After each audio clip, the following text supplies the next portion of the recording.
জামায়াত এবং বিএনপির মধ্যে মল্লযুদ্ধ মারামারি হচ্ছে। আমরা মারামারি বন্ধ করার জন্য গতকালকে থেকে কিছু উদ্যোগ নিয়েছি। বিএনপি তার দাবি দিয়েছে, জামায়াত তার দাবি দিয়েছে। আমরা তাদের এই এক টেবিলে বসানোর জন্য গতকাল 9 দল একটা মিটিং করেছিলাম। সেখানে গণতন্ত্র মঞ্চ প্লাস এবি পার্টি, জাতীয় নাগরিক পার্টি এবং গণ অধিকার পরিষদ আমরা সেখানে ছিলাম।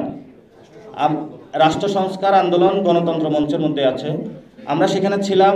আমরা তাদেরকে বলেছি যে আমরা বিএনপি এবং জামায়াতের সাথে বসবো। আমরা ইতিমধ্যেই দুই দলের সাথে আলোচনা চালাচ্ছি যে একটি সমাধানে পৌঁছার জন্য।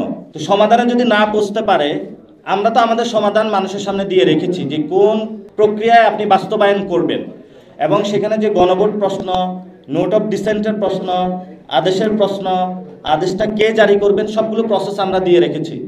আমাদের জাতীয় নাগরিক পার্টির পক্ষ থেকে আমরা স্বচ্ছ প্রক্রিয়া সরকারের সামনে দিয়ে রেখেছি তো টেবিলে। কিন্তু জামায়াত এবং বিএনপির মধ্যে মল্লযুদ্ধ মারামারি হচ্ছে।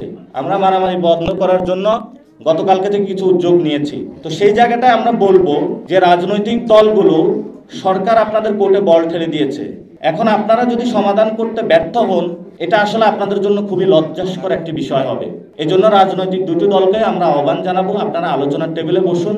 ইতিমধ্যে একটি দল আরেকটা দলকে আহ্বান জানাচ্ছে, কিন্তু কার সাথে কে বসবে সেই বিষয়ে তাদের মধ্যে কোনো কথা নেই। এই জন্য তারা আবার একটি দল বলেছে এটা সরকারের হলো সমাধান করতে হবে, রেফারি করতে হবে। কেন রাজনৈতিক দলগুলো যে নিজেদের মধ্যে বসতে পারে না, এটা মানুষকে দেখানোর জন্যই সরকার এই কাজটি করেছে। এবং এর মধ্য দিয়ে সরকার মানুষকে বুঝিয়েছে, পুরো বাংলাদেশের জনগণকে, যে দেখুন রাজনৈতিক দলগুলো নিজেদের আলোচনার টেবিলে বসতে পারে না। এই আলোচনার টেবিলে কিন্তু সরকার বসিয়েছিল গত 6 মাস তাদেরকে বসিয়ে রেখেছিল যে তুমি আসো, বসো, এখানে বসে বসে কাজ করো। যখনই তাদেরকে ছেড়ে দিয়েছে, গিয়ে বলে যে যে জায়গায় বসেছিলাম ওইটা প্রতারণার টেবিল ছিলাম। তাহলে গত 6 মাস আপনি প্রতারণা করেছেন, এখন এসে বলতেছেন যে আমি প্রতারণার টেবিলে ছিলাম না।